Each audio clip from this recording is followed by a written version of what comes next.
Hunter, who joins the property, one of the parcels in the application, and his property is about 34 acres in size. So state code requires us to notify adjacent property owners and let them know that they can join the That's correct. application while it's in process, and so one of those owners came forward. Correct. Thank you. Thank you. Thank you. Ms. Comer, do you have anything before? I do. So while I Now, I don't know how far you want to get into things before you hear from the public, but Yep. what? This is a public hearing process, so you can either go before we hear from the public and start the Oh, conversation yeah, or wait. I'd like to hear more from the public then. Okay. All right, we are going to open this up for a public hearing. Anyone wishing to speak, please be recognized and give us your district. And normally we allow the applicant to go first. If you would like to, feel free. If not, we'll hear from the rest of the public. Sure. I don't think there's going to be a run on the mic. First of all, both the committee and the planning commission approved planning commission on condition of the county attorney's review, approved the conditions as we proposed in both cases. Neither one identified any findings that were in regards to it. The primary issue that we are trying to address in the conditions is that we feel that we shouldn't have to give up any agricultural rights provided in the state code for the purposes of locking up this property for 10 years, all right? And everyone's kind of focused on the family division, but it's more than that. Condition A, as put forward by the county, well, there's two state codes sections that you have to pay attention to. 15.2, 2288.6. That is a whole, what was in one of our conditions as to all the rights of agriculture that we believe that we should have. The second one is 4309. That's the one that has the family division in it. It also has housing for workers on the property.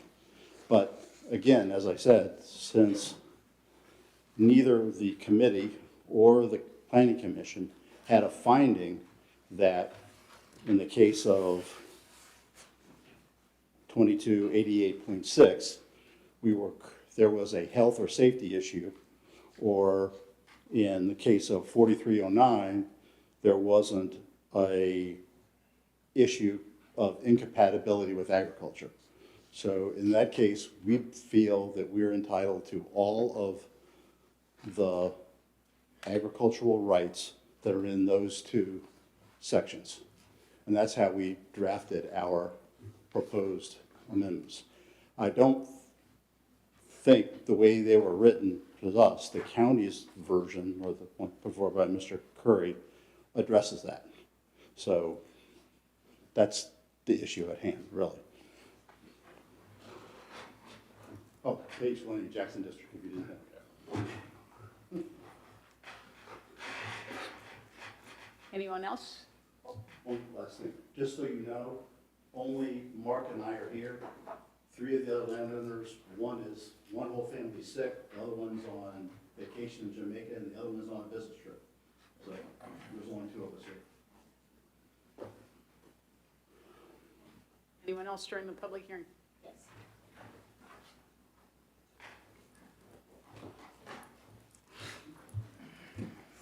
Karen Hunt, Jackson District.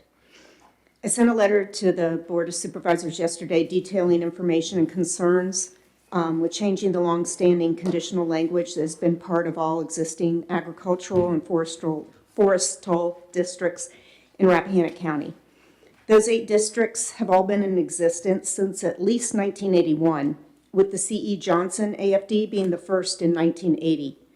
I neglected to mention in my letter that the total acreage of those 8 AFDs is 12,405.677 acres. The AFDs are intended to be in the public interest. They are a mutual undertaking by landowners and localities to preserve, protect, and enhance agricultural and forestal land as an economic and environmental resource. Those wishing to be part of an AFD do so voluntarily, but there are stipulations. The current AFD conditional language has been used, agreed to, in all other AFDs. Those 8 AFDs have consistently renewed their applications for 43 years now.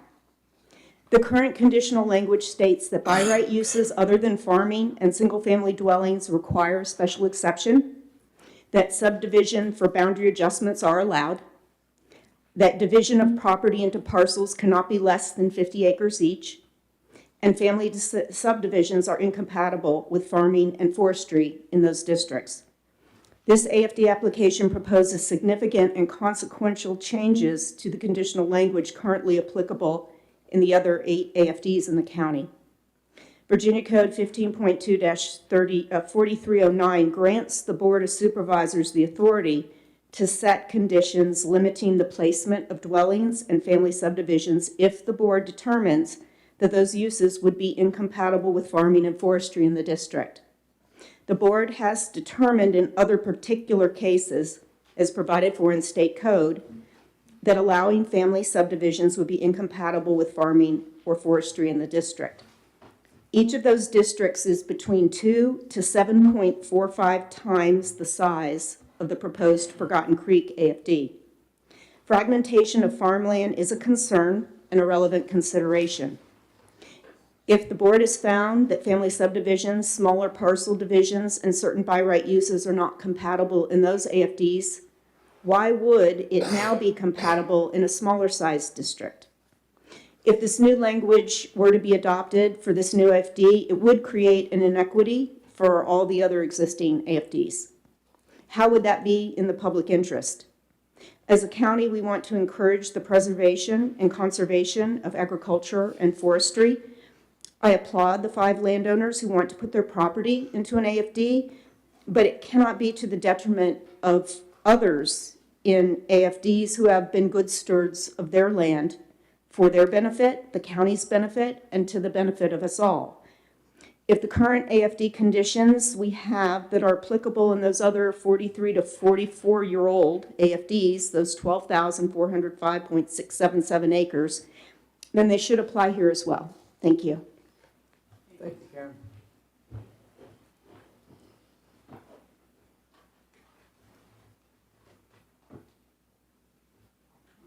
Not seeing any more hands here, and there's no one on Zoom that I would believe wishes to speak.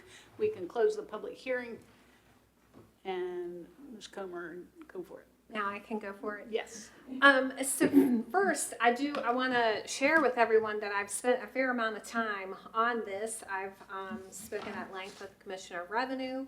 I've spoken with Mr. Goff. I have studied it through VACO with other supervisors in other localities, and I've spoken a few times with the applicant, Mr. Glennie. Am I correct in believing they've chosen you to speak on your behalf? You are the only one that I've been conversing with, so yes. I just want to clarify that.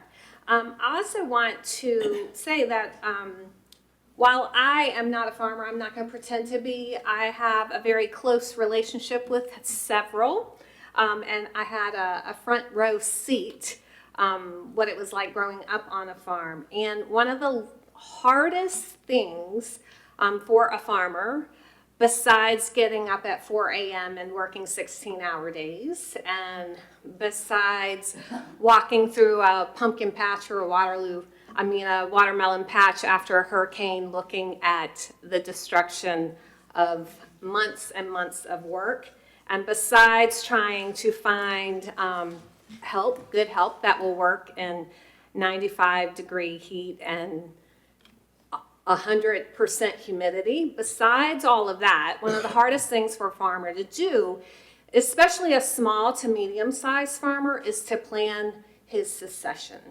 So the matter of the family subdivision does speak to me, and I do think that it is something to be considered for our farmers and for those land, the AFDs to plan for what's next. Now, after watching the Planning Commission meeting several times, over and over, everyone in that committee said they were in support of this, subject to what our county attorney had to say. So I am interested in hearing what Art has to say, specifically in how you just heard the applicant say they didn't want to give up any agricultural rights. Can you speak to, let's see, what is it, 4A and B and C on how it's currently written? As far as Mr. Glenny's proposed language, is that what you're asking, Ms. Coleman? Yes, sir. Well, I note that 2286.6 of Title 15.2 says no locality shall regulate the carrying out of any of the following activities in an agricultural operation as defined unless there's a substantial impact on the health, safety, or general welfare of the public. Then it lists all those things that you can do. So it's a by right use. You know, the county can't regulate that, all those agricultural activities. So I don't think there's any danger of, because you're going to put your land into an AFD, that you would somehow be deprived of that. In fact, the code of regime is quite clear that you won't be. As far as the family subdivisions, that is allowed for specifically in 4309, unless this body finds that such a use in that particular case would be incompatible with farming or forestry in the district. So you're faced with the argument that Ms. Comer just very eloquently made, and that is, if you're going to decide that it's incompatible with that which you have the right to do, and as long as you do it on a fairly debatable scale, you can reject that. Or if you buy Ms. Comer's argument that farmers need to be able to plan for succession in a family, to be able to subdivide down into as small as 2-acre parcels for each child, and you think that that is compatible with farming in the interest of farming in the county, then you can include it. You have the power to go both ways. So I don't see that there's anything particularly wrong with either version, but Mr. Curry and I have discussed it in some detail and decided that in the staff version or suggested ordinance version, that the subparagraph B in, which would be looking at lines, well, the first line would be line 20. You would strike the word not, and it would read is permitted. Subdivision, the adjustment, subdivision for the adjustment of boundaries as defined in the Rappahannock Code shall be allowed, and division of property into parcels of lot not less than 50 acres each. Then the board also finds that in this particular case, allowing subdivisions would be incompatible with farming or forestry in the district other than those expressly provided for herein. So the way the new staff version reads, you can do family subdivisions pursuant to our code, you can do boundary adjustments, and you can subdivide into lots of not less than 50 acres. Of course, the repetition of 2286 and portions of 4309, in my view, are just not necessary because that's the law already. Doesn't need to be in the county ordinance, and it doesn't affect you in any way. So, I'm not disagreeing. yeah. So that's, and then as far as the advertising, the other question that came up was, well, what about the effectiveness of the advertising? So I look at the ad. The ad says that copies of the full text of the requested and staff proposed agricultural and district ordinances are on file in the county administrator's office, so we're advertising both ends of the spectrum. In the first iteration of the staff one, it was just simply the same thing as the other 8. You can't have any divisions, period, none whatsoever, except for the boundary adjustment, no family subdivision. Then in Mr. Glenny's version, it has the family subdivisions being allowed. So I think that covers the whole gamut of what this board is empowered to decide upon tonight. I don't think there's any defect in the advertising that would render it, what is the void ab initio in like the gas mart and 7-Eleven cases, because the public has had an opportunity to view the full gamut, so they're on notice as to what you're going to decide. Family subdivisions, yes. Family subdivisions, no. And with that, I do want to acknowledge, I very much appreciated learning, that our current AFDs have been in existence since 1980. And I can appreciate that should we make any changes this evening for this application, that then moving forward, these 8 may come back to us, come back to this board and ask for the same consideration. I would make the same argument I just made. Those reasons would be reasons to consider it. But also, having been in place since 1980, a lot has changed since 1980 in the way we do things, and the way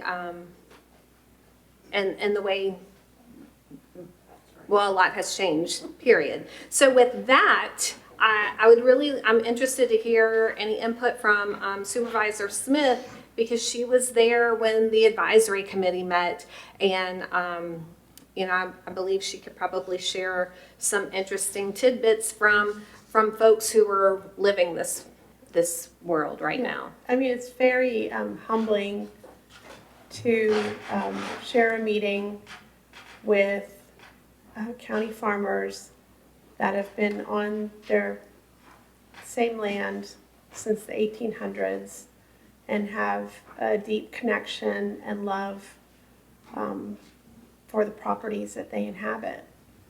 And while we had a robust discussion and a couple of iterations of motions, ultimately all of the committee agreed that retaining property rights was paramount for these forestal districts. And I think everyone had a feeling that the nature of farming has changed. That family division, we certainly hear applications on the board often for folks that want to age in place in the county, and the role that accessory dwelling units and items of that nature serve to help people age in place in a rural setting, and in some ways to carry on the family farm legacy and be assured that generations will be able to do it for years to come. The other discussion that we had was the very nature of farming has changed. And so it would seem that in terms of agritourism, that it would be important for applicants for these ag and forestal districts to be able to access all of the options for agritourism that they would normally be able to by right. It's just, the county's changed in undeniable ways. And the members of that committee also said, you don't ever want to cut off a piece of the farm. You may choose to do it for a child or for a family member or for a long vision down the road that you might need to come off 2 acres to keep 500 acres intact. And what's the other side of that coin? or you might need to sell 2 acres to get you through a bad season. So I thought it was a really good discussion, and in the end, all of the advisory committee was able to get on board with the recommendation as requested by the applicants. The similar experience at the Planning Commission, with the exception that I would say the question was form over content. The contents of the applicant's application were acceptable to all the members of the Planning Commission, but the form, there was some concern of whether the form needed to be brushed up by the county attorney to make sure all the I's were dotted and the T's were crossed. And at that point, it was turned over to staff to work on for the meeting this evening. And that was also a unanimous vote. Well, I in no way see family subdivisions as being inconsistent with agriculture in any way, shape, or form. And have we had, is this the first application since 1981? Yes, it is. Well, there were some in the 80s. Yeah, but so, I don't know when the last but- new district was. But let's just think about the county in 1981. We didn't have the zoning that we do now. Correct. So you had people in 1981 trying to do something that the county eventually did as a county 5 years later. So I'm thinking this is a holdover. Does that make sense? Yeah. Where maybe these folks just haven't thought of it, maybe they would love it. I don't see it being inconsistent with farming at all. You can farm on 1/4 acre. So I think that if I look back and think, okay, what was the point of doing that when this General Assembly says you can have it unless you don't want to for some specific reason, and maybe you're doing big tracts of forestry where you're just raising everything. I think it's totally consistent. I do think that we should adopt the same format and the same language that Mr. Goff is suggesting. But that would be that's my thinking of maybe why the county adopted that in 80. Well, and I did want to address the question of what does this mean for the folks that are already in an ag and forestal district and that may want the same conditions. Well, they will certainly have the opportunity when their time is up to renew that they can request the same conditions. They could have requested the same conditions previously. I don't know that it's ever come up before. I don't think it's ever been rejected. So, we don't mean to be insensitive or to say give some people preferential treatment, but we don't think no one thought it was fair to jam up this application just because it didn't align with previous applications. At the Planning Commission, there was also discussion about 15.243.14, which talks about how do you get out of one of these if you want to, and upon death, you can. And then also, your family That's can, good. right? Those that are still What are living. the other you're options out, yeah. You can also petition the body, and there would be a public hearing process. The board could potentially let you out of your 10-year or whatever your commitment. But I do think also that, if we're going to encourage younger generations to farm, it's almost impossible. I mean, if it's just too expensive. And if you can't utilize something that maybe your folks have or your grandparents have, it just doesn't make any sense. So this to me is totally consistent. And again, we didn't have the ordinance, the crazy tight ordinance in 1981. And we had our borders being populated like no other with houses. And that's what prompted 1986. Right. So I also just think that it's remarkable that people want to do it because you're tying yourselves up for 10 years. And I think it's worthwhile that the state has done this and that people want to preserve land. So I think it's a good thing. One other thing too about the other forestal districts and so forth, they could also apply for less than 10 years when their review period comes up. So it could go from 4 to 10. So it may be that, they want to, try things out, see how they go first before they reapply. In Michelle and my time here, we have seen one ag and forestal district come up and they all just said, no, we're good. Well, we're not going to renew it. And so they have that option. They can ask for different conditions. They can ask for more strict conditions, I suppose. I do think we have to be careful though, if we do this, then if somebody comes and asks us, I think it would take a lot to say no to somebody. So I think that is worth considering. We don't have this codified. It's just a legislative act, so I would just be mindful of that. But I think generally as a practice, I think it works for our county to encourage people to farm.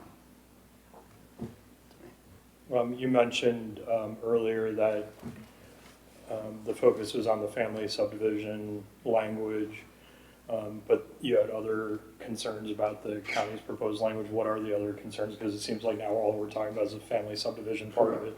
So also in 4309, it allows for, or give me the right words, it's dwellings for people that work on the farm the majority of the time. Okay. All right. Again, because of our aging population, all right, and depending on when that family, it would seem appropriate that me at 69, depending on when my son actually comes in, I might need to have someone to help me with the farm. All right, that was the other one there, right? Right, that's where you say that the statute reads, local governing bodies shall not prohibit as a more intensive use construction and placement of dwellings for persons who earn a substantial part of their livelihood from a farm or forestry operation on the same property. So basically, tenant houses or even rentals, whatever, Right, but does that condition at the end, like for division, the condition where it says the board can decide that that's not appropriate or not compatible, does that apply to that as well? It does, yeah. That's the concern, Right. So, That's what I want to make sure. right, that's the concern with that, with the 2288.6, the issue there is, not agritourism is not an issue, because that, you don't get to touch that at all anymore, thanks to state code. But the other part of it about, so if one of the landowners wants to have a farm store on the property, all right, do they have to get a permit? And at that time, because They don't, because of subparagraph 2 of that same statute that says the sale of agricultural or silvicultural products. So that's the locality can't regulate that. okay, but again, it has a disclaimer at the end. Every state code has got a back door, all right? So it says, unless there is a health or safety issue. Health or safety issue, right? Right, so my point is, since neither the committee nor the planning commission addressed that point, does that mean that in the future, we can do that without having to come get a permit because there's not an issue of health and safety? Well, I don't think there's been any issue decided by any of the bodies that would suggest that there was a health and safety issue. Because I think it's long been the attitude of this board, at least since I've been representing them, that farmers hands off. There's been no push. Okay. But what that section says is the ordinance cannot include a condition that restricts those things. Correct. So what are the conditions in the ordinance? They're written down. Yeah. So we can't restrict any by right agricultural uses. Right, We can't even in here. right. We Even couldn't take even if them- you tried, it wouldn't. It wouldn't be have any force. enforceable, right? Yeah. All right. And so what this, we're back so it to- says you can try to put a condition in here. Yeah, but it's not not- enforceable. yeah, it's not And what this enforceable. does say is that, and so this modified version, if the board is of a mind to allow family divisions, is to say that you can do family divisions as defined by our code. You need to meet the requirements in our code just like everybody else, the holding period before, the holding period after, and all that. You can adjust the boundaries of your parcel through, you want to You have 2 parcels and you want to move the line in between, go ahead. And you can subdivide into parcels not smaller than 50 acres, right? Yeah. So if it's not a family division, this is a restriction that says you can't be smaller than 50 acres. And that's maybe the cost of doing business for an agricultural and forestal district. And then the last section says the Board of Supervisors finds that in this particular case, allowing subdivisions other than those expressly provided for herein would be incompatible with farming or forestry. So you can do family, you can move the lines around, and you can subdivide into not less than 50 acres. And then the other stuff that he earlier mentioned was concerned about seems not to be an issue because these are by right ag.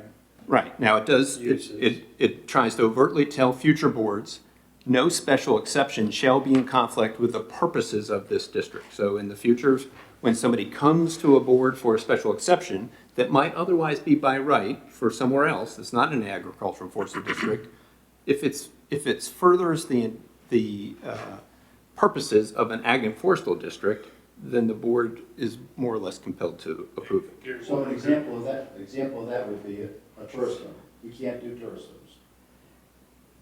Without a special exception. Yeah, that's a. And I don't want to get into That's- Attorney General Or nonsense. a but- B&B, you know, you name it, these are all Right, by special exception. We understand that. Yeah, but all the baseline, I just want to make sure that if we get to a point where we can vote on this, I just want to make sure that you're okay in light of your comment that this is about more than family subdivisions, and it seems like we've now covered that. As I understand what Art said, yes. Right, so much as as long I as A, B, and C. Yeah, I just don't want to walk out of here with something half-baked that is not, That's my goal as well, sir. okay.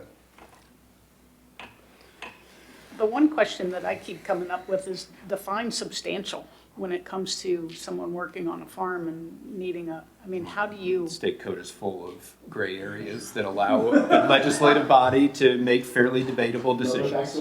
So We there's do no- that too, like what's adequately Screen. screened. Yeah, good luck with that. Yeah, But when I say, What's principally in accord with. at the end of the day, it's that person in the court who makes those decisions. And we all want to avoid that, so we try to work it out amongst us. I would just like people to know if we could tell them, because they're signing up for it. Substantial. I think Ms. Smith said it very well during the planning commission. The people that apply for these are not the people who are worried about what they plan to do with the property. There's a In general. commitment. You're tying it up. Yep. All right, Can I make a motion? should. Okay, I might need help with this. I move to adopt the provided and codified ordinance creating the Forgotten Creek Agricultural and Forestal District as, Modified on the screen right now. yes. Well, and let me be clear. I have added Harold Hunter's parcel 33-4 of 34.7513 acres. He came in today with his signed application to join. Excellent. We have a motion, do we have a second? I will second that motion and just say how great it is to have Mr. Hunter join the application at the last minute. It's a really good opportunity, and I'm glad he did it. Any further discussion? Roll call vote. Ms. Comer? Aye. Ms. Smith? Aye. Mr. Whitson? Aye. Mr. Carney? Aye. And then I also. All right. Thank you. Thank you. Thank you. Stay warm out there, it's cold. And dark. See how cold it is? Ever. All right, next is the amended budget, public hearing. Yes, the Code of, Thank you. the Code of Virginia requires localities to hold a budget public hearing when amendments to the annual budget through supplemental appropriations exceed 1% of the adopted budget. The cumulative sum of previous and proposed supplemental appropriations will exceed the 1% limit associated with the fiscal '25 budget adopted May 6, 2024. Details of the already approved supplemental appropriations in prior board meetings as well as those requested this evening, are attached to BoardDocs. But just a brief summary, the original fiscal 25 adopted budget was $42.1 million, and the board, as part of its original fiscal 25 appropriations, authorized carryover of unspent capital projects and grants and other restricted funds budgets. The total of those two items is $45.87 million. All previously approved supplemental appropriations through the November board meeting totaled $316,000. Rappahannock County Public Schools has requested an appropriation for additional and carryover of state, federal, and grant funds totaling $1.2 million. The vast majority of that is grants. About $900,000 is grants. There's a net $0 adjustment between the Board of Supervisors contingency account and the maintenance, building, and grounds budget for concrete repairs made at the voting precinct at Sperryville Fire Department. In a prior board meeting, the board authorized the county's support of 40% of the increased hourly rates paid at Chester Gap Volunteer Fire Department for BLS and ALS staffing, for the BLS and ALS staffing agreement. That amount is $51,404. Also previously approved, but no budget adjustment was done at that time because the amounts exceeded the 1% required by requiring a public hearing, is purchase of 6 LifePak 35 devices, and that total, due to transfers between funds, this seems inflated, but because of that transfer, is $618,000. Likewise, there's a $628,000 adjustment for the RCES emergency shelter generator project. And again, that number appears inflated, but it's due to the transfers between funds, And Bonnie, which the double last two counts. also don't recognize that there's outside revenue coming in to cover parts of those. That's correct. In this summary, they do not. In the actual details, they do. So the total cumulative adjustments to budget and appropriations is $2.8 million. And that is the amount that requires tonight's budget public hearing. Thank you. All right, at this time, I will open the budget public hearing. Anyone wishing to speak, please be recognized and come up and give us your district and name. Not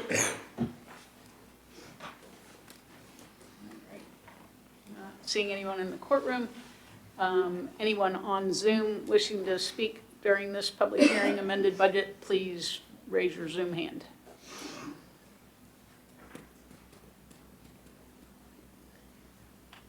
No Zoom hand. I'll go ahead and close the public hearing and open it up to the board. Well, just under half of this is going towards a generator and life packs for 35 life packs, which is amazing. I mean, Life Pack 35. Yep. 6 life pack 35, Yep. which is incredible in the sense that I think that emergency shelter generator product was contemplated a long time ago. Yeah, it was in the hazard, was not- we just we're in the middle of revising, the end of revising the regional hazard mitigation plan. And the high school primary shelter generator and the elementary backup generator have been in that plan for many, many, many, many years. And I was able to make a note to those plans that those projects are on their way. One's done and one's planned. But I think that it's a really good example of things that the taxpayers pay for that are value add to our community and help not only just, health and safety, but I think that the generator at the school board, it's going to be a big deal. Absolutely. Anybody else? I'll go ahead and put forward a motion. I know that we'll need 2. There's there's the budget and then there's the supplemental appropriation, right? Okay, so I'll put forward a motion first that we adopt the resolution approving an amended fiscal year budget for the period July 1, 24 through June 30, 2025. And again, that's a motion to adopt the resolution approving the amended fiscal year budget. I'll second. All right, we have a motion and a second. Any discussion? All those in favor, oh, is it roll call? Yes. Ms. Comer?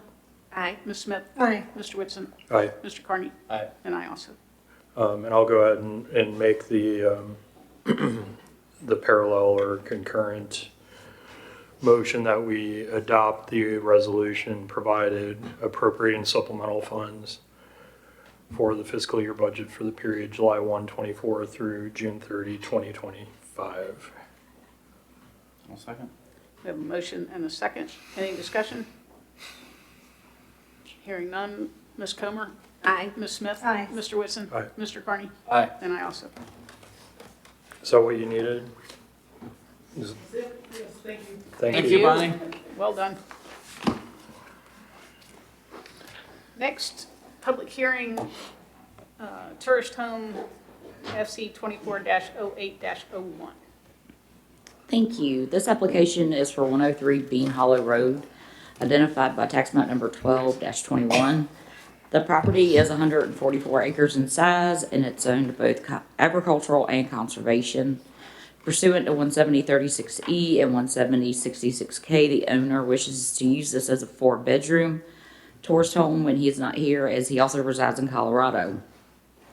His son and his daughter-in-law do reside in Amosville and will oversee the property management if approved. The health department commented that the records show the septic has a capacity of 6 bedrooms or 12 people, and that they have 2 septic tanks. One of the 2 tanks was required due to the addition of a garbage disposal. And the applicant recently, back in August, had the septic tank pumped out. VDOT commented that based on field observations, the existing access meets their requirements. The Planning Commission held a public hearing on this at their October 16th meeting. They recommended approval of the application along with the following conditions: a maximum of 10 guests, 8 adults. No events are permitted by renters and/or guests, and the applicant has added that to his house rules as well. No food service to be offered to the renters of the facility. The permit terminates upon sale or transfer of the property, and that this property may not be subleased or rented by a third party or used as a timeshare. I will note at the Planning Commission public hearing, 2 adjoining properties were there to speak in support of this application as well. And the applicant and his son are present tonight if any of the board members have questions. Thank you. Thank you. All right. I will open the public hearing. Anyone wishing to speak, please come up, give us your name and district.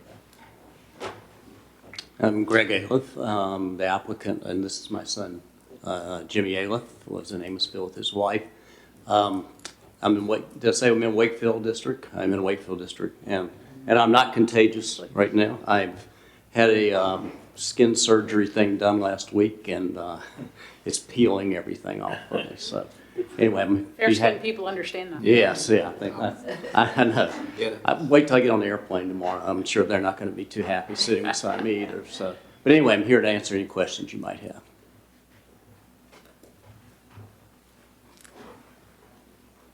Anyone else wish to speak?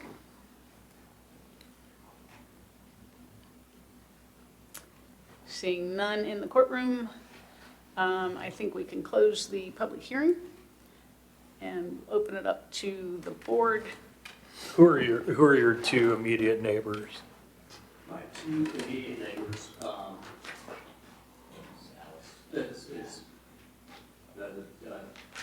immediate neighbor is, you mean the 2 that came here? Or? Well, I'm just trying to picture where your property is. I should know, but. Okay, so if you go up Bean Hollow Road, over Jordan Farms on The right, yep. I'm the first left after. Okay, so is that, the reason I'm at, it's in Hampton voting district. So, yeah, so now you're really in trouble. No, I'm kidding. Okay, and so you're opposite Stephen and Greg. Yes, they're on Yeah, they're on okay, and then Bev Atkins That, is near you, or near me. the Wengers are near you? The Langers are joining. Okay, and then what other neighbors adjoining? The other neighbor is the Alice. No, Yeah. the neighbor that adjoins us. Cogates. Okay, all right. Yeah. Yeah, and then I saw an email exchange, Mr. Brady, I don't want to speak too publicly about this to let the secret out, but there's a beautiful little stream up in the park there. I'll just leave it at that. And so I think that you're not going to be advertising, you know, like, yeah, okay, good. We'll leave it vague. Jason had two concerns and we addressed them. Yeah, so that's important because that is a really small stream. Okay, that's all I had. So no one around you, from what I could tell and what I read in the email traffic, everyone was fine with it, which is great. And we had two people that don't join that had some concerns, and I talked back and forth with them. I tried to address them in the rules and regulations that I sent back to Michelle. okay. And as far as the conditions that she just went through that came out of the planning commission, all those are acceptable to you? Yes. Okay. All right. That's all I have. My only question is from, I guess, the planning commission recommendation. And the staff is recommending 4 bedrooms, 10 guests, and the planning commission gets detailed to the level of 8 adults, which in my assumption means that we can have 8 adults and 2 kids, but you can't have 10 adults. I'm wondering if there's a reason for that.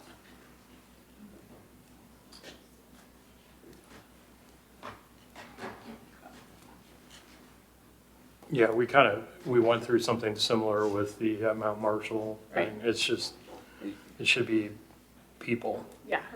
Yeah. I mean, feel free to speak, but that's what I'm assuming. I thought it was because of the design of the bedroom on the lower floor that has 7 bunk beds and also has a twin bed. I like bunk beds. I mean, why discriminate? Especially if you're in a park. We were trying very much to make sure everyone in the neighborhood was comfortable with it. And one of the legitimate concerns was, are you going to have people going to come in that's going to have parties and ceremonies and business meetings and all that stuff? And so we went in that direction of 10, but only 8 adults, so you wouldn't have 10 adults up there. Yeah, if you're comfortable with that. I am. Okay. Yep. All right. And this is unanimous of the planning commission? Okay, Yes. I'll go ahead and put forward a motion to approve special exception 24-08-01 with the conditions that came out of the planning commission and reflected in the staff report. I'll second. A motion and a second.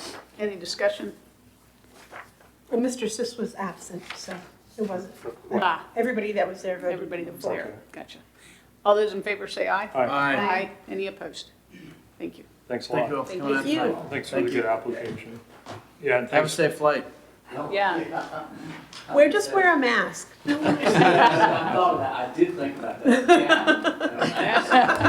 Are you gonna ski this weekend? The snow's already good. No, I'm not. That's Probably not a good idea at the my moment. dermatologist would. Okay. Thanks a lot. Thank you. All right, moving on, I'll open, we are at public hearing, special exception 24-09-01, Zing? Pursuant to 17036E and 17066K, the owners have made application for a proposed 4-bedroom tourist home for their property located at 53 Weathersfield Lane, tax map number 31-34A. This parcel is 25 acres in size and it's zoned agricultural. The owners also own the surrounding parcels, totaling their acreage to 217. Weathersfield Lane is a private lane that only serves this home, 53 Weathersfield Lane, along with their other home that is occupied by their farm manager, who resides there full-time and will oversee the property. The health department commented that the records indicate the property has a permit to operate a 4-bedroom, 8-person occupancy limit. The septic tank was last pumped out in May of 2023. VDOT had no concerns. Their access and entrance meets their standards. Also on October the 16th, the Planning Commission held a public hearing on this application, and they recommended a maximum of 4 bedrooms, 8 guests, a right turn only sign to be installed as you exit the driveway, the property onto 211. No food service to be offered to the renters of the facility. The permit terminates upon sale or transfer of the property. This property, 3134A, and adjoining properties that they own, which combined is 217 acres, lot 34E, 34, and 34F, and that the property may not be subleased, rented by a third party, or used as a timeshare. The applicant is present, and so is their farm manager, if the board has any questions. Thank you. All right, I'll open the public hearing. Anyone wishing to speak, please come up. Give us your name and district. Good evening. My name is Jessica Zheng. My family and I, we have been living on this beautiful farm for the past 12 years, and we really love the farm. And we are really also grateful that we got the support from the Planning Commission last month. Our goal is to share the beauty of this property with others through short-term rentals when we are not here. And this not only will help the visitor to experience the beauty of our county, but also help us covering the increasing costs with maintaining the farm and preserving our big land. And we're also very lucky to have Eric Klein, our farm manager, to live on site with his family. And he's also a firefighter and paramedic.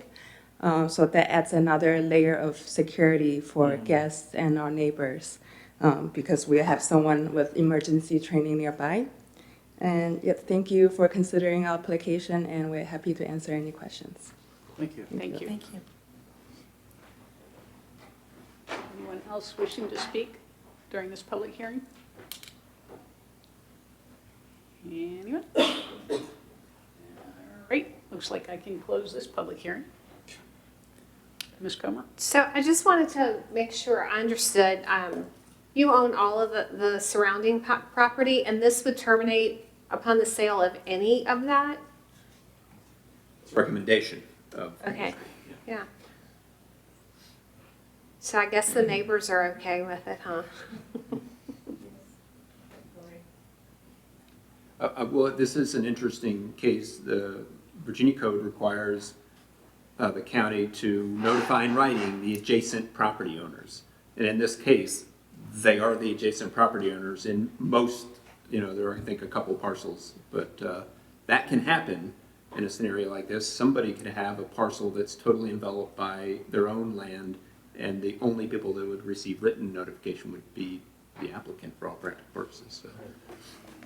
We also notify the neighbors on a little bit outside too, and they're, Well, and it has been the most prominent, probably public hearing sign that I remember Yes. posted in the county right on 211. Yep. Every member of my family, when we drive by, goes, "What's going on at that property?" So I don't think anyone could say they didn't know that there was a public hearing about that property. Those signs are great. I really like that we do those now. They really help me find the properties too. So for any number of reasons, they're great. there's people drive on all the time. Anything else? Okay, well then I move to approve special exception number 24-0901 with the recommended conditions. Where are they? Do I have to list them all? You can say the Planning Commission recommendations as shown in the staff report. Yep. What he said. Well, and I'll second that motion. All right, we have a motion and a second. And that includes the right turn only sign installed by the property owner? I just want to make sure. I don't know. Because that was I think in that the was in there. recommendation from the planning commission. And I just want to make sure, I don't believe that was in the It's staff. not in the staff report. I so- want to make sure we Yeah. capture that, which Yeah. came up at the planning commission. Good. Yeah. High We have a five. lot of, If you'd unfortunately, we have if wrong you'd way be agreeable drivers, so we to need a that. friendly amendment to Yes. include that detail. Yes. Yes, so I'll amend my motion. You can just reference the staff recommended conditions that's in It's there. in the planning Yeah, commission recommendation. it's already in there, yeah. Yeah. It's Oh, on I see. one. Ah, Yeah, it was Yeah. number one. so what Okay. you're saying is we should read? So we're good with her original? Yeah. Yes. Yep. We're good with the original. I have a second by Ms. Smith. Any further discussion? Yeah, I just want to say, I think tonight's a good example of two tourist home applications that as much as, and I'll just speak for myself, as much as are you Chinese? Yes. Yeah, 我真的不太喜欢这个。 We knew that was coming. Okay, yeah, but I generally don't like tourist homes. And the one issue that gets me over that hurdle is if there's a sufficient land buffer. And so the prior applicant and your applicants, these are high standard, perfect, no problem applications as far as I'm concerned. And the issue that we're seeing is smaller parcels where neighbors, might be directly affected. But this one is really Henjiandan. So thank you very much, and it's a good application. And I hope this will help you manage your beautiful property, so. All those in favor say aye. Aye. Any opposed? Thank you. Thank you. 谢谢。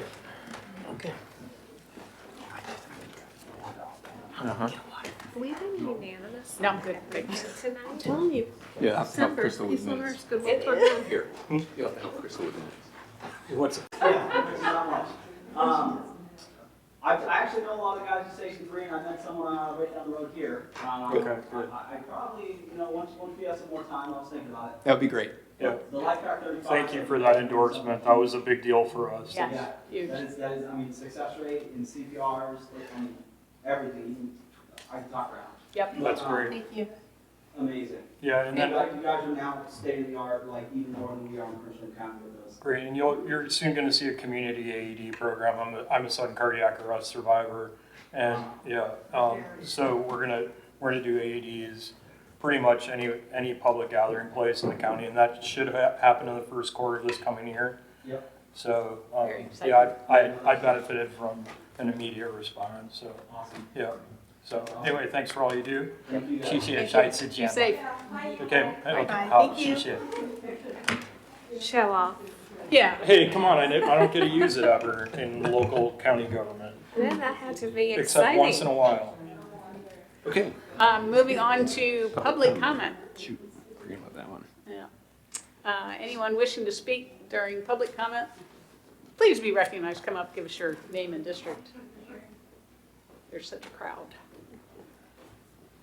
I thought that was all the public comment. Yeah, well, it was a lot of it. All right, no public comment. All right, nobody online. No offense to the person online. I'll close public comment. Okay. Old business. Back to signs. So if you recall at your last meeting, you did some great work and confirmed where the board generally was on temporary signs. Had a short conversation that we move on to off-premise signs. So the document attached builds on what you've already talked about, so it incorporates all the temporary signage wording and then just highlights in the sign ordinance the sections related to off-premise signs. So I thought we could go through those and discuss where maybe changes would be appropriate or that what is written is perfect. Definitions, billboard, we know those are not really welcomed around here, but there's some that have persisted and were there before our ordinance. And so it's a type of off-premise sign, right? It's not on the location of the business. And this definition was changed in this version. This is not the definition from our current ordinance, and it relies on state code to define what it is, very clearly what it is. Okay. A directional sign is a type of off-premise sign that simply provides direction to the business. It doesn't tell you anything other than the name and the direction. So any sign, the purpose of which is to indicate the location and direction of a place, object, project, product, function, event, or business that is is an off-premise sign. Directional signs shall be limited to signs indicating the name of place, object, project, product, function, event, or business to which the sign pertains and the directional arrow. So it's name your farm stand that way. Not that I also have watermelons this month. It's just that away. Yep. Which is distinction from a not subcategory off-premise sign is that any sign that directs attention to a business, product, service, activity conducted, sold, or offered at a location other than where the sign is erected in general. Okay, those are just the definitions. So in the section prohibited signs, there's a whole listing of things that you're not allowed to do here in Rappahannock County.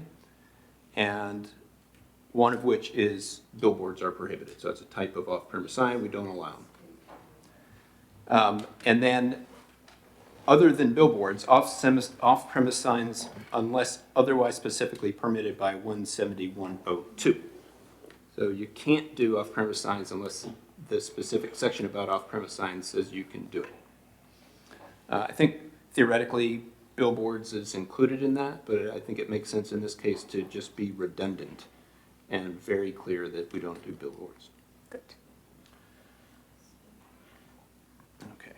So 102 is the section all about off-premise signs. We don't have it set up like this right now in our current sign ordinance.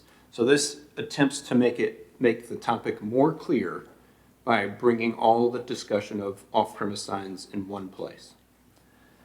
So the following off-premise signs are permitted only after application for and issuance of a sign permit. So kind of step number one, regardless of the type, you need to get a permit.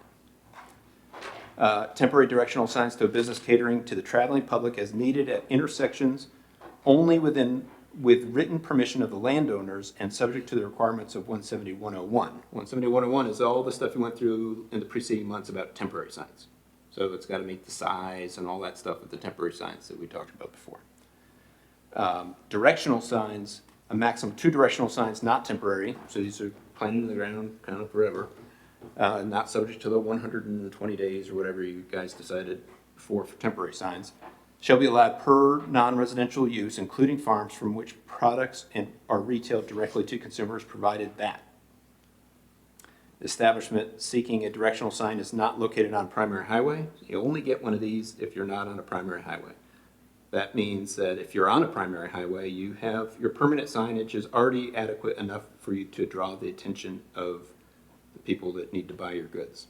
If you're buried down some secondary road where there isn't a lot of traffic, you can put one of these signs up on the primary highway. Say, hey, turn here and go to Van Kearney's Produce. The directional sign has a maximum area of 10 square feet. And provided that a statement, and I just made this change here recently, a statement is provided from the owner of the property upon which the directional sign is proposed indicating consent. So you're not allowed to go stick one of these on somebody else's property. They have to allow you to do it, and you need to show us that they've allowed you to do it. So in addition to temporary and directional signs, for every lot or parcel located in Rappahannock County that has received a permit for a sign. So that's an important threshold that screens out the billboard type things, right? In order to even be eligible for this type of sign, you have to have a business and you have to have a sign permit. So at your farm stand that's down some secondary road, you have to have a permit for a sign there. If you have a permit for a sign there, then you can apply to get an off-premise sign that explains that you have watermelons and all kinds of other things. And if you don't happen to own a business in the county, then you're not eligible for one of these. And that's a hedge against the billboard sort of thing, right? Because Lou Ray Caverns doesn't have a place of business here in the county. They're not eligible to get one of these things. Because we can't tell them what's on it, but we can screen it in other ways, like you have to have a business here and you have to have a sign permit for that business. So you can get up to 2, and I've highlighted that green. Is that enough? I don't know. Off-premise signs may be granted only by special exception from the board, subject to the following. 2, in a lot of cases, would be the right number because the logical path to this business that's on a secondary highway is from a single primary road, right? However, I think we have some farm stands that are on a secondary road between two primaries, say between 522 and 231. And they may want two of these on either end, people coming from both directions on either end. So maybe this should be more than two. It's still protected by the board because it has to go through special exception. And they would have to come to you and explain why 2 or 3 or 4 is the right number and appropriate for their situation. So those limitations would be 32 square feet maximum, 12-foot height maximum, minimum distance from property line. They need to be out of the right-of-way and not in the line of sight. So they can be right on the property line as long as they're not in the right-of-way and not blocking the view. Do you mind if I just interrupt Yeah? real quick? No, I don't mind. Okay, so in the state of Virginia, billboard is defined as a sign that's being used by someone who's in the business of outdoor advertising. If we allow people to put an off-premise sign on someone else's property, if they're paying them to do it, now they might be in the business of outdoor advertising, and we have it in our ordinance that says that it's banned, that billboards are prohibited. It's just something to think through. Yeah, I think it's nuanced If they're definition. paying for it, then I think someone can make the argument that's a billboard. Mhm. Do we have anybody that does that? No, I know you're thinking. That's just the definition of a billboard in the Virginia code. Yeah. It's not a size. It's somebody who's in the business of outdoor advertising. It could be this big, or it could be the size of this room. Yeah, I guess the context, is it There's a difference there though, because it would be a farmer that wants to have an outdoor advertisement, but the primary occupation is farming. No, I meant. Whereas a billboard is someone in the business of outdoor advertising that rents the square footage space. Yeah. Which is, I think, what he's saying. I Yes. think the difference is who owns the sign. And, Well, once you've stuck it in the ground, it's a fixture. Now the landowner owns it. well, maybe That's not. how that works. That's what I'm saying. Is that I don't know, I guess no, that's that the is. point. If it's a temporary sign, it's different. But if you stick it in someone's ground, they own it. That's the way it works. That's how. But even if you lease something, you plant trees. It's the. So, The point is though that just something we should think through. yeah, and so This is that, you could get into this interesting do loop of, and I think a definition could help. Yeah. Modifying either the off-premise or the billboard definition could get you out of that loop. Yeah. I just think because I think we should be. I think that maybe just talk to Art about it because I think that we should allow it. I just don't want to get into a weird situation where then somebody comes out of the woodwork and says you can't do that because that person is now leasing out their corner because they live on the corner of 231 and 522 and they're allowing people to put up signs. And these people have, you see where I'm going with this. Yeah. Sure. Could you just say we don't allow signs to be, where they're placed, we don't allow for payment for placement? Well, no, that gets, we can no, get there. I think that gets The- really murky. the- but I do think go ahead. The gate that you have to get through that you can't be on the primary, your business can't be on a primary highway, and you must already have a sign That's permit. cool. Those things get us out of a lot of things, but not all of a sudden it turns into a billboard, therefore it's not allowed, but it is allowed, but it's not allowed. I think some definitions can clean that up. I'm just thinking about somebody who's got a corner lot Yeah. who says, hey, I can monetize this. That's it. There's a couple orchards down there that would love to pay me $300 a month in the busy season to put up a sign for them. And all I'm saying is that like in the way that this is saying is billboards are prohibited, and that would be a billboard because that person would then go down to the orchard and say, hey, you guys want? Yeah, sure. And they'd want to do it, and everybody would be simpatico, but then we can't allow billboards. So we just need to craft it in such a way where we don't get in a bind. And I think we can fix that one way or another. Okay. But it calls to your kind of thought concept of corner property owner renting out their corner for anybody who happens to not be on a primary to put up a sign that might be nowhere near their business. That's not the intent. The intent is for these things to be somewhere near the secondary upon which this business is located. And so maybe that needs some work. That if your business is on Yancey, then this sign ought to be on 522 or 231 near Yancey. Not advertising over by your competitor's farm stand on the other side of the county. That's not what we're talking about here. We're talking about the people that are buried off the highway need to find a way to attract people when they're on the primary Yeah. to get to their farm stand, Exactly. not from the other side of the county. Do we have a size limit per property for permitted off-directional signs? No. Yeah. Because that could be another way of kind of cabining that corner lot that wants to just Yep. We could. put up a fence and Yeah. then paint the whole thing with Sure. 50 different signs. Yeah, that is definitely a loophole, that if there were Yeah. 5 businesses on a secondary, all leading out to the same primary, there could be 5 Yeah. off-premise. Now, these are all special exceptions, so the board could say, that's a great idea, great location, unfortunately, there's just too much signage there already. Or you could say, hey, they did it, why can't I do it? So that's a very good point. Just a thought. I mean, we could do it just like we did the other ones, which is what did we do? We did 75 square feet. Maximum. Yeah, but we could start with that kind of concept and just say, well, you can do it. Yeah, absolutely no problem. But here's maybe. We also have, I do want to facilitate it though, because we just and I want to do it right. Is all. we also had 8-foot height on the other one. Yeah. Yeah, those are temporary signs, and so that could be appropriate for this too. I think the reason why 12 feet was because I think it was a link to what used to be allowed. I mean, that could be any number you guys want it to be. I was just thinking consistency. Yeah. Yeah.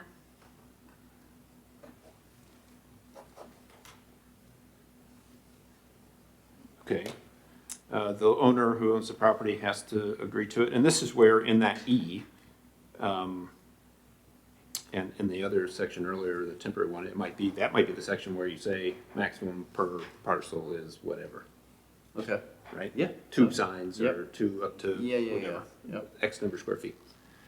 Mere directional signs, and so in order to come to the board and say, I need a special exception for one of these, for my business, you have to be able to say that a directional sign is not adequate. The name of my business and the arrow doesn't suit my needs because people don't know what crop I have that week and I need to tell them more than that. So that's what this is. Mere directional signs are inadequate to inform the public of goods and services provided. So if it was like John's Auto Garage, you don't need to all say brakes and this and that and the other thing. People know what John's Auto Garage means. But if it's, so-and-so's farm stand, then maybe you do need to tell them that this month it's watermelons, next month it's this, squash, whatever.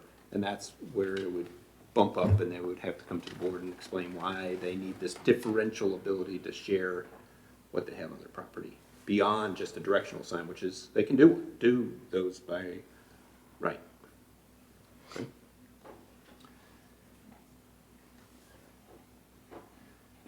And this came through, I think, some recommendations from the Berkeley group, which was when you can get rid of a billboard, get rid of a billboard, but do it legally. Mm-hmm. So if it's not been used for 2 years, then it's that vested use goes away. So that is always the case, but you might as well make it clear. The billboards are so funny, when they were hot pink and they were T-Mobile. T-Mobile, or with the motorcycle, and it was an insurance company, which was a super tacky ad as people were getting ready to go up the mountain. Everybody hated them. But now it's Smokey the Bear, Yes. and I never hear a word about them anymore. How would we know that it hasn't had advertising in 2 years or hasn't been used for 2 years? I'll let you know. Well, and that we would be looking for photography or something, or street view, or if we know that if it's like bare, then we could go out and photograph and document. Right. But then we're in a waiting game, and then 2 years from now, somebody has to remember that we did that. Yes. Well, it's tricky because they'd say, well, there was something in there in between those, Calendar alert. Tough to prove.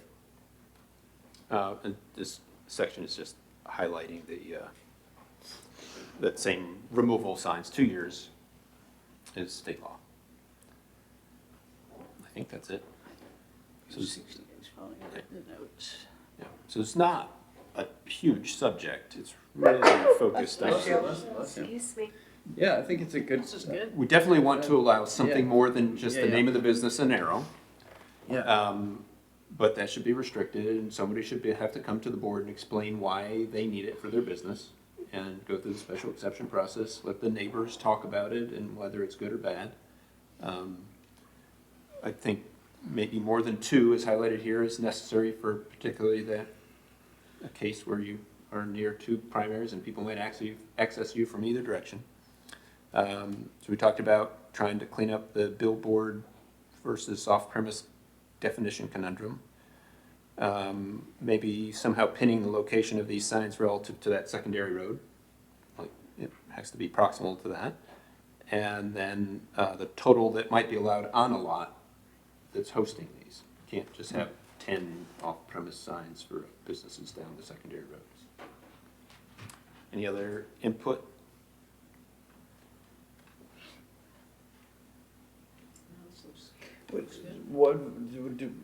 Could they be any material?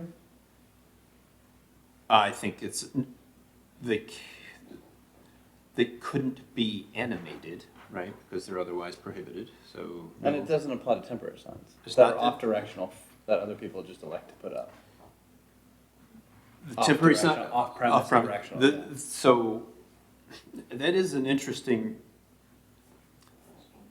any temporary sign that is, I don't know that technically, Okay, so I don't want to go down that rabbit hole. there's an awesome orchard that does it, and the signs go up in Woodville and then they go down.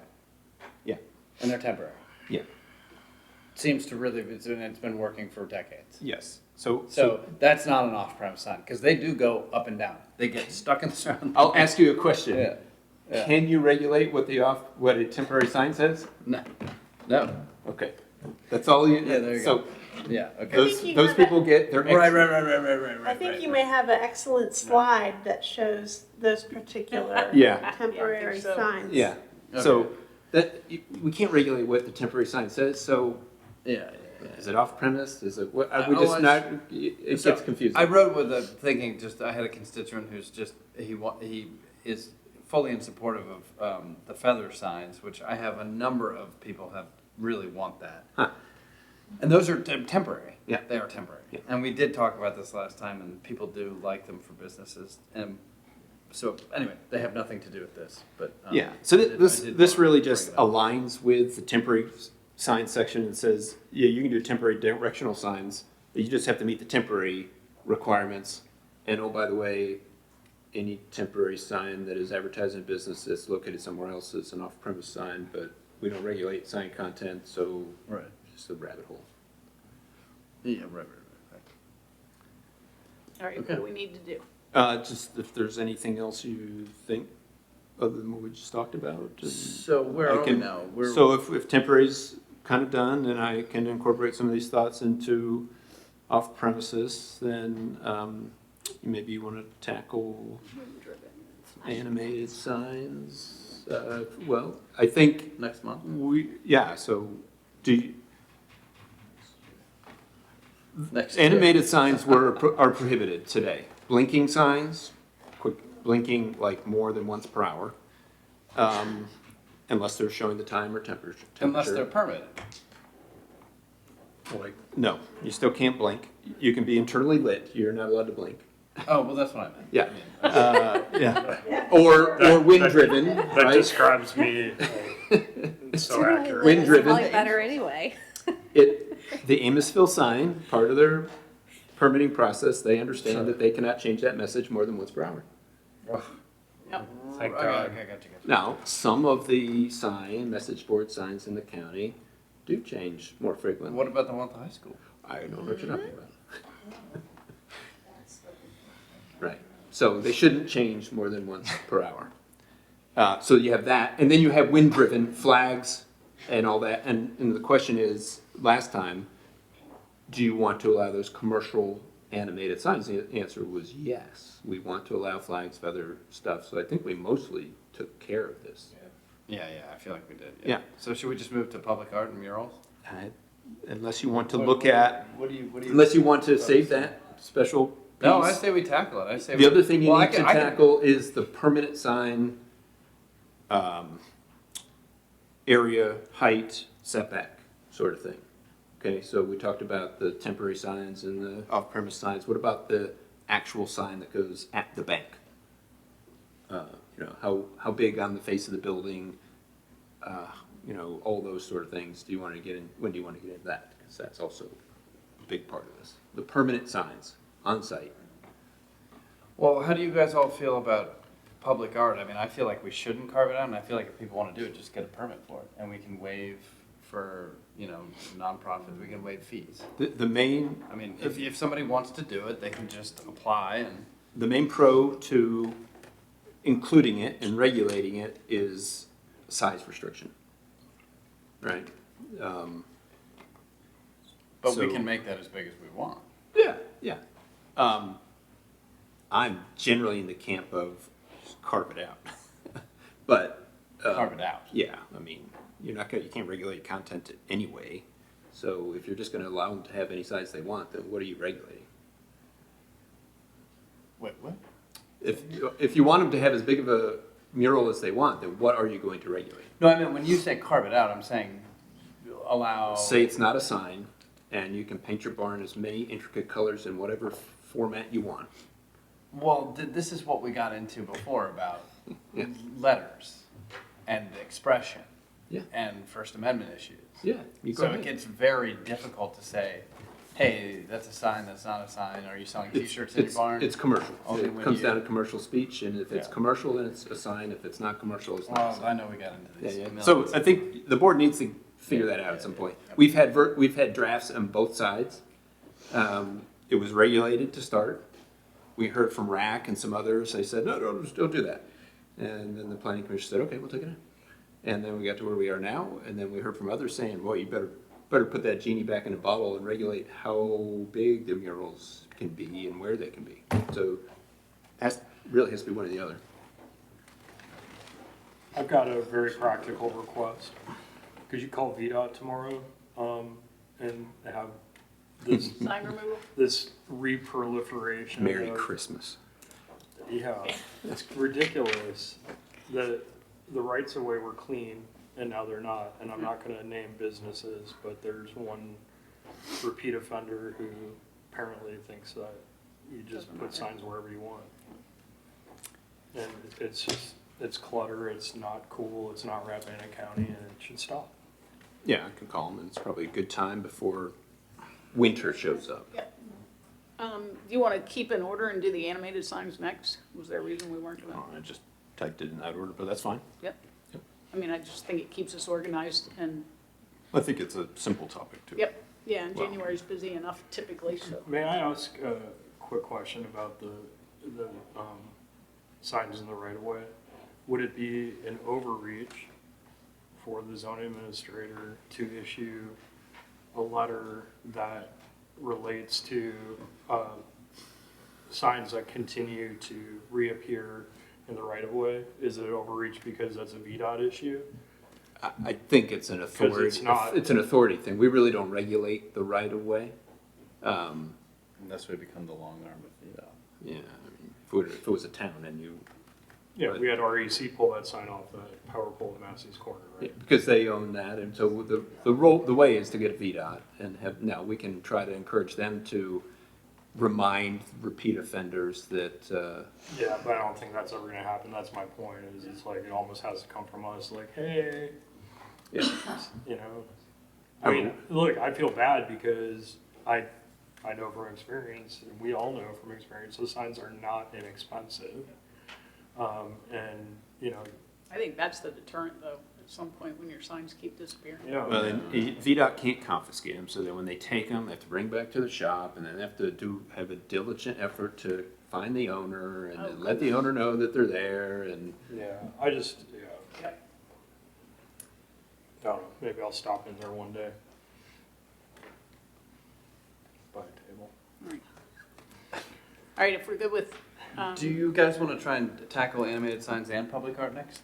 Or just one? Okay, just one. Okay. yeah, Animated signs it is. all right. We've And been making really good progress. Why, yes, you know? very happy. Don't throw the The baby the out with public Bite-sized art chunks. is, you know, it's not the thing you ever And I thought think you would you'll get into it when you run for a local elected official. You don't look to be interpreting the question, what is and isn't art.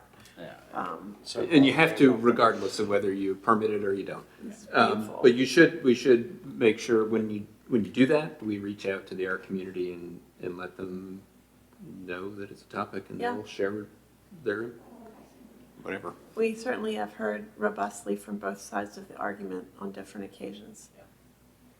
All right. All right, Mr. Carney, Motion to adjourn? I'll second it.